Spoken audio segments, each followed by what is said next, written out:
kemudian mereka punya perjanjian pertahanan. Intinya kayak NATO, kalau kamu diserang, merupakan serangan terhadap saya. Ya.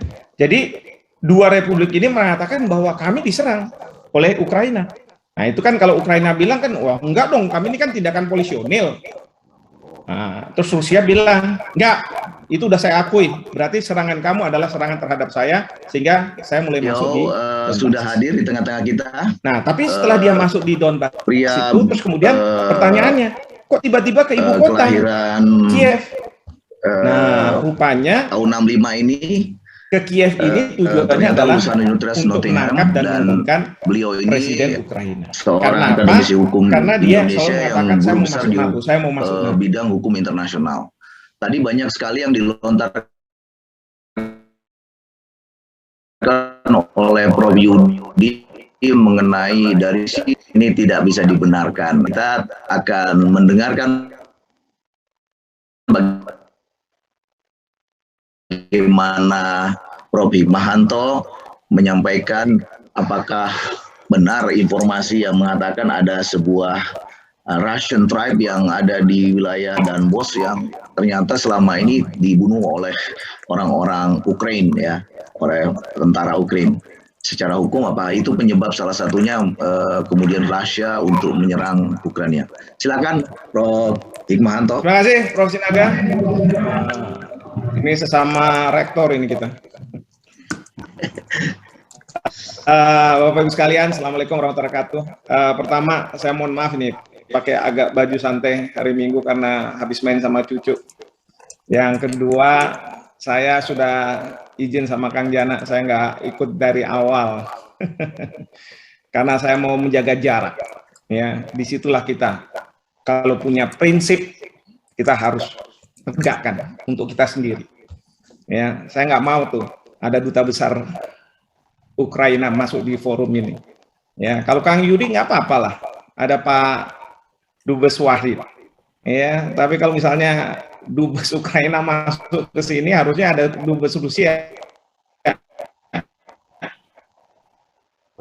Kan tetap yang prinsip bebas aktif, kepentingan nasional. Jangan pula kita masih kanan kiri, nggak benar itu. Ya, jadi Bapak Ibu dan saudara-saudara sekalian, saya sudah izin sama bahwa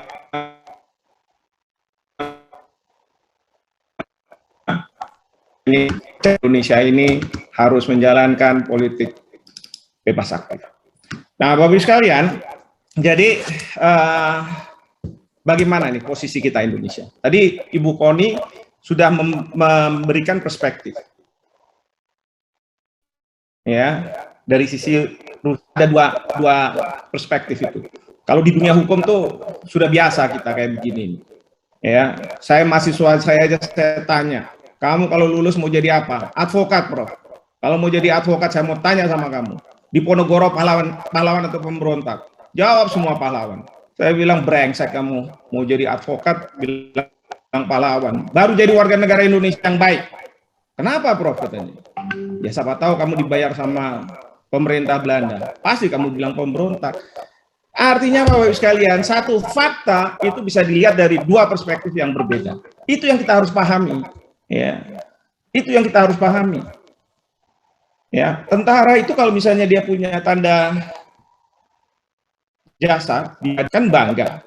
Tapi lawannya, musuhnya akan bilang, itu berapa orang tentara saya yang kamu bunuh? Kan gitu. Karena harus dilihat dari dua perspektif yang berbeda itu.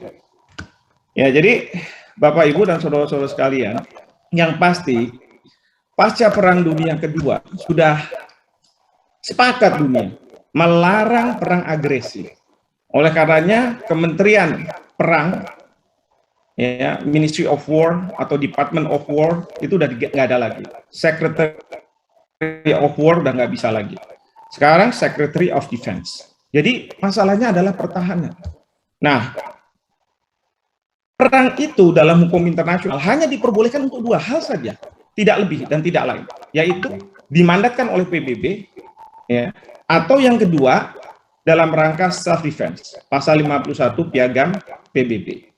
Nah, oleh karenanya banyak negara yang melakukan serangan terhadap negara lain itu memastikan bahwa narasi yang digunakan bukan dalam rangka agresi. Ya, seperti sekarang Rusia nggak ada dia bilang saya mau melakukan invasi.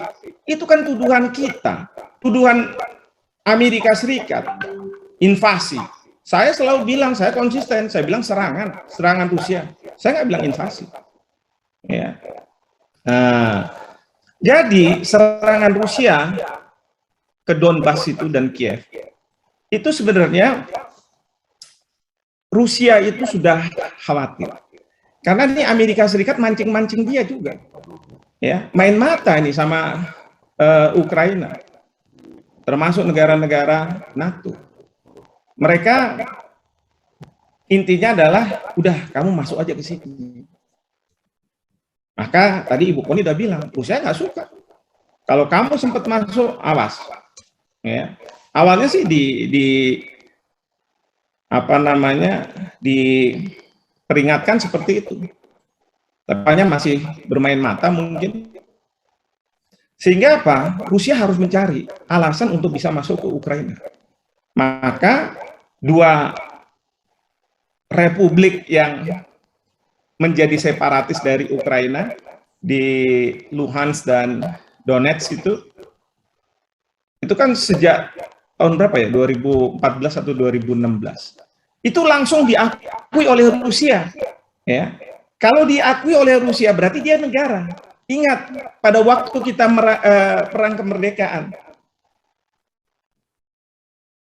17 Agustus sampai tahun 49, sama Belanda kita yang sebagai wilayah dia, maka mereka menyebutnya sebagai aksi Shonin. Ya. Lalu kemudian dari sisi kita, karena kita merasa sudah 17 Agustus kita sudah merdeka, apalagi sudah mendapatkan pengakuan dari Mesir, kalau menurut hukum internasional sih, setelah mendapat pengakuan dari Mesir itu, kita menjadi negara. Ya. Itu yang terus kemudian kita menganggap bahwa serangan Belanda terhadap kita adalah serangan terhadap negara yang sudah merdeka.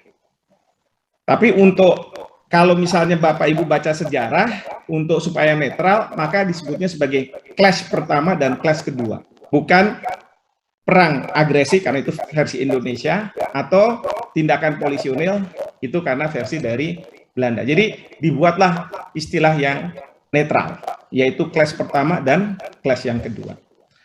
Nah, jadi Rusia masuk, itu pasti harus ada alasan. Nah, dia mengatakan bahwa 22 Februari saya akui dua republik ini yang sudah berpisah dari Ukraina. Nah, atas dasar itu kemudian mereka punya perjanjian pertahanan. Intinya kayak NATO, kalau kamu diserang merupakan serangan terhadap saya. Ya. Jadi dua republik ini mengatakan bahwa kami diserang oleh Ukraina. Nah, itu kan kalau Ukraina bilang kan, wah enggak dong, kami ini kan tindakan polisionil. Nah, terus Rusia bilang, enggak, itu udah saya akui, berarti serangan kamu adalah serangan terhadap saya, sehingga saya mulai masuk di Donbas. Nah, tapi setelah dia masuk di Donbas itu, terus kemudian pertanyaannya, kok tiba-tiba ke ibu kota, Kiev? Nah, rupanya ke Kiev ini tujuannya adalah untuk menangkap dan menurunkan Presiden Ukraina. Karena apa? Karena dia yang selalu mengatakan, saya mau masuk NATO, saya mau masuk NATO. Bagi Amerika Serikat, bagi Rusia, tadi Ibu Koni mungkin sudah menyampaikan, bahwa kalau dia masuk NATO, berarti udah nggak ada buffer lagi. Rusia berhadapan dengan NATO. Maka dia nggak mau. Kan gitu. Sehingga untuk memastikan bahwa presidennya itu berhaluan ke dia, maka dikejar nih Volodymyr Zelensky ini. Ya. Nah, terus pertanyaan kita, Amerika Serikat sekarang, dengan high moralnya itu bilang begini, itu yang dilakukan oleh Rusia, itu serangan terhadap negara lain. Ya kan? Saya tanya, tunggu dulu. Pada waktu Kuba diambil alih oleh Castro, itu Amerika Serikat khawatir bahwa di depan dia ada Uni Soviet, ada komunis yang jadi musuhnya dia. Bapak Ibu mungkin yang senior sudah ingat nih, Bay of Pigs ini. Ya. Saya bertanya, loh kalau Amerika Serikat kok boleh Kalau yang Rusia kok nggak boleh? Gimana ya ceritanya? Apalagi kalau misalnya Bapak Ibu perhatikan, ya, Amerika Serikat itu kan memburu juga Saddam Hussein. Supaya apa? Supaya Saddam Hussein itu digantikan presiden yang berhaluan pada dia. Di Afghanistan juga kayak gitu. Bahkan Noriega, presiden Panama, diambil, dicokok. Jadi Bapak Ibu sekalian, kalau kita nggak paham secara komprehensif permasalahannya, ya pastilah kita sepotong-potong, ya pasti nyalah-nyalain aja. Saya bilang, buat apa sih kita nyalah-nyalain? Ya. Yang penting itu adalah perlindungan bagi rakyat sipil, supaya mereka tidak menjadi korban kalau terjadi perang kayak begini. Sehingga apa? Kita perlu menjaga jarak yang sama antar dua negara yang bertikai. Dan kita nggak perlu ikut di dalam pertikaian antara mereka. Ngapain juga? Kayak nggak ada kerjaan aja kita ini. Ya kan? Nah, kalau saya tanya, apakah melenyapkan kekhawatiran tentang ancaman yang di depan kita itu melanggar atau tidak secara hukum internasional? Jelas melanggar. Apakah menurunkan presiden secara paksa melanggar atau tidak? Kan Amerika modelnya gitu ya, dikasih ke pemberontak-pemberontak supaya dilawan, supaya nanti diturunkan. Jangan-jangan dulu kita di Indonesia juga kayak begitu. Permainannya kayak begitu. Ya. Pasti melanggar. Nah, namun karena yang menghakimi itu Amerika Serikat pada waktu di Bay of Pigs, waktu Saddam Hussein dan lain sebagainya, mereka bilang nggak apa-apa, ini kan dalam rangka moral, katanya gitu kan. Nah, di sini saya bilang, dalam konteks masyarakat internasional, yang berlaku ini masih hukum rimba. Siapa yang kuat, dialah yang menang. Bahkan yang benar. Ya. Coba Bapak Ibu lihat, Amerika Serikat itu kalah di dalam Mahkamah Internasional lawan Nicaragua. Tapi apa yang dia bilang? Enggak, saya enggak mau ikut tunduk pada putusan dari Mahkamah Internasional. Karena saya negara yang kuat. Cina 9 garis putus, kalah sama Filipina. Tapi apa terus kemudian dia patuh? Nggak ada. Dia malah justru kirim lain-lainnya masuk sana. Coast Guard-nya mantau mereka. Ya. Jadi ini masalah bukan simpel bahwa, oh ini Rusia menyerang Ukraina. Waduh, kalau ngelihat kayak begitu sih, sedih benar. Nah, oleh karena itu, saya katakan, Bapak Presiden sudah bijak ketika Rusia mulai melancarkan serangan ke Donbas. Coba, ini saya ambil dari pernyataan dari Bapak Presiden di Twitter. Stop perang. Perang itu menyengsarakan umat manusia dan membahayakan dunia. Bapak Presiden nggak nyebut nama negara. Nggak ada. Nggak ada Rusia, nggak ada Ukraina. Bapak Presiden cuma bilang stop perang. Karena konsekuensi dari perang itu menyengsarakan umat manusia dan membahayakan dunia.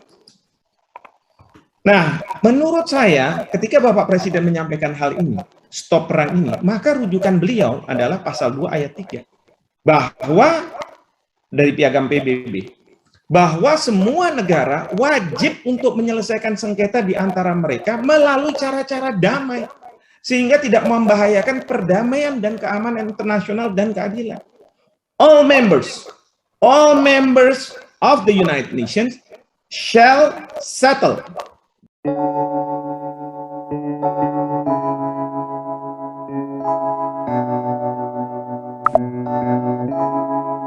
Feels like love, Cupid made a shot straight into my heart. Now I'm falling fast and my world's expanding. Feels like love, even though we're kinda